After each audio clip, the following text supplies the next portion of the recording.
अस्सलाम वालेकुम नाज़रीन, केटी न्यूज़ में भलीकार माया काज़ी राबेल। हेडलाइंस वॾे थियूं।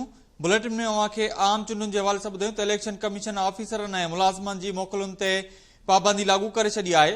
अवांखे ॿुधायूं त इलेक्शन कमीशन ऑफ पाकिस्तान वोटनि जी रजिस्ट्रेशन रद्द करणु, फेरफार ऐं तस्दीक ते पाबंदी लॻाए छॾी आहे। अवांखे ॿुधायूं त ऑफिसरनि ऐं मुलाज़िमनि ऐं आरओज़ जी मोकलुनि ते बि पाबंदी लॻाई वई आहे। आम चूंडूं, इलेक्शन कमीशन ऐं ऑफिसरनि जे मुलाज़िमनि जी मोकलुनि ते पाबंदी लॻाए छॾी आहे।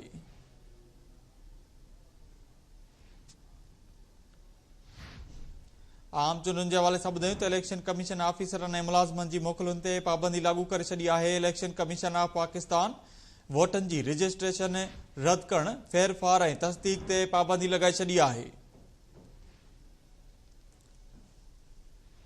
ऑफिसरनि, मुलाज़िमनि ऐं आरओज़ जी मोकलुनि ते बि पाबंदी लॻाई वई आहे।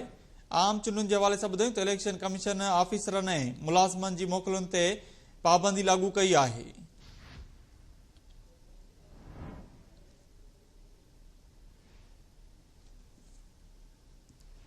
अवांखे अपडेट कयूं त इलेक्शन कमीशन ऑफिसरनि ऐं मुलाज़िमनि जी मोकलुनि ते पाबंदी लागू कई वई। इलेक्शन कमीशन ऑफ पाकिस्तान वोटनि जी रजिस्ट्रेशन रद्द करणु, फेरफार ऐं तस्दीक ते पाबंदी लॻाए छॾी आहे।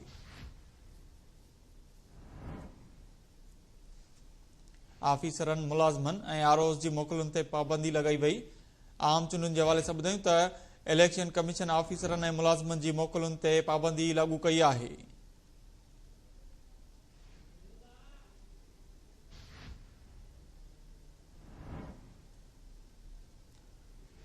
इलेक्शन कमीशन ऑफिसरनि ऐं मुलाज़िमनि जी मोकलुनि ते पाबंदी लागू कई आहे। इलेक्शन कमीशन ऑफ पाकिस्तान वोटनि जी रजिस्ट्रेशन रद्द करणु, फेरफार ऐं तस्दीक ते पाबंदी लॻाए छॾी आहे।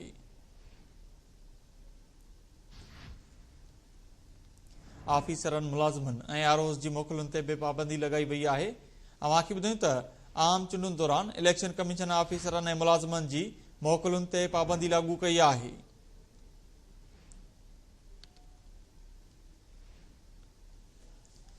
ख़बरूं आख़िरियूं त इलेक्शन कमीशन ऑफिसरनि ऐं मुलाज़िमनि जी मोकलुनि ते पाबंदी लागू कई आहे।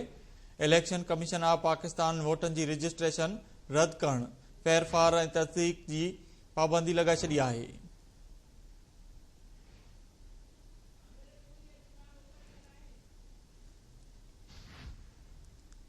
ख़बरूं आख़िरियूं त आम चूंडुनि दौरान इलेक्शन कमीशन ऑफिसरनि ऐं मुलाज़िमनि जी मोकलुनि ते पाबंदी लागू कई आहे।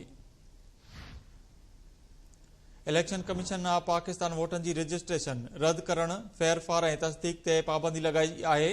ऑफिसरनि, मुलाज़िमनि ऐं आरओज़ जी मोकलुनि ते बि पाबंदी लॻाई वई आहे। अवांखे ॿुधायूं त इलेक्शन कमीशन ऑफिसरनि ऐं मुलाज़िमनि जी मोकलुनि ते पाबंदी लागू कई आहे।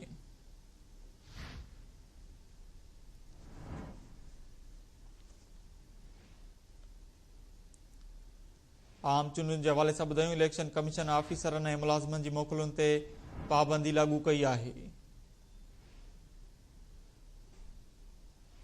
इलेक्शन कमीशन ऑफ पाकिस्तान वोटनि जी रजिस्ट्रेशन रद्द करणु, फेरफार ऐं तस्दीक ते पाबंदी लॻाए छॾी आहे। ऑफिसरनि, मुलाज़िमनि ऐं आरओज़ जी मोकलुनि ते बि पाबंदी लॻाई वई आहे। अवांखे ॿुधायूं त इलेक्शन कमीशन ऑफिसरनि ऐं मुलाज़िमनि जी मोकलुनि ते पाबंदी लागू कई आहे।